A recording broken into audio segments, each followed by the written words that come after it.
Hello everyone. First of all, I want to congratulate the YCL network for promoting such an amazing event as the Day of Climate Professional. This is a fundamental movement to connect people and ideas toward a global call for the climate action that we want and we need. I want to greet all my fellow colleagues that are sharing this panel with me. It is a pleasure to have the opportunity to contribute along with you and compliment especially Juliana, who is facilitating the discussions today. I'm very honored to be here with you all. Talk about the future, considering the challenges that we are facing today, demand of us a principle of responsibility, but also a wide understanding that future should mean anything different from what we were used to normalize as individuals and society. Precisely, I'm suggesting a more powerful mindset to reorganize our patterns, norms, practices, fundamentally from the political, economic, ethical point of view, but also from a social and symbolic perspectives as well. Of course, it's not new our criticism concerning climate change politics, the role of states and governments, and their lack of commitment with targets or even with their own NDCs.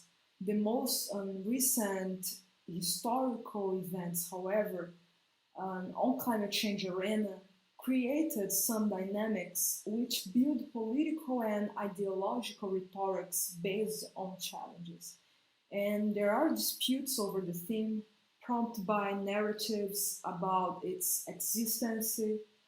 Skepticals and negationists are among us, and this impacts a lot in terms of priorities on public policies, in our education, and of course, in terms of future scenarios. Therefore, the agenda still faces the mismatch between political repertoire and day-to-day practice. Now is a crucial moment to the climate change agenda because we need to mobilize more ambitious actions in the decision-making process of climate agreements, what means that we need more coherence. So here are two elements that I believe that are very important for our discussion today: awareness and empowerment. For the future of climate education, I believe that these should be drivers for those committed to the theme, especially the youth. But what does it mean, more coherence? Should we just pay attention or give credits to speech and targets, or should we also argue that it is necessary to analyze the impacts of strategic economic relations? Shouldn't we analyze the sophistication of our economic models to accommodate a low carbon agenda, for example, at the same time that we see the continuity of social inequalities and contradictions? A new mindset must take into account these structural inequalities, such as racism, to properly address what we understand as vulnerability, adaptation, and choices. Choices that is important to mention because this is all about education, guide us as individuals, but influence the ways of life of many people around the world. And this is not because social inequalities or racism are part of our reality. It is because social inequalities and racism organize our reality. So for the future of climate education, I believe it is also important the continuous awareness of our positions in front of those contradictions. And the educational process has a role in that because at the same time that science tells us that there is a scenario that is inevitable if we don't take action to deal with global warming, social movements, civil society, and the leadership of youth also tell us that there is a reality saying the social collapse will be inevitable if we don't incorporate to our formal education, to our policies, agenda, and to our democratic pacts and anti-racist acts an anti-inequality axis.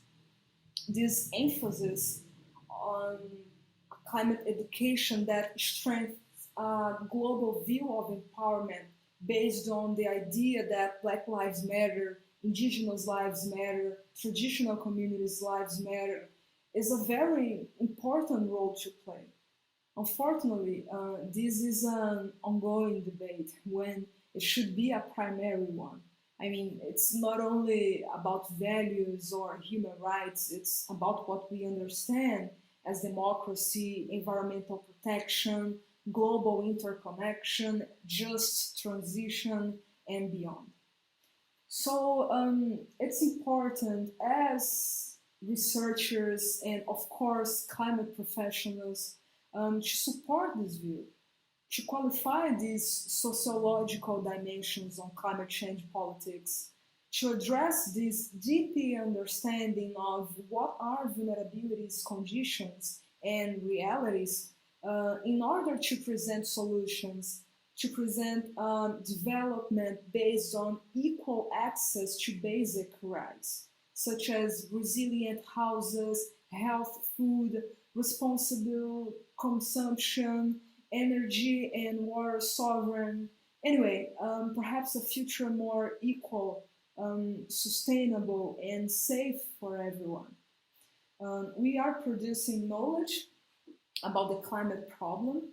So I hope we can engage together with the youth and our social movements and organizations these visions of the only future possible. Thank you very much.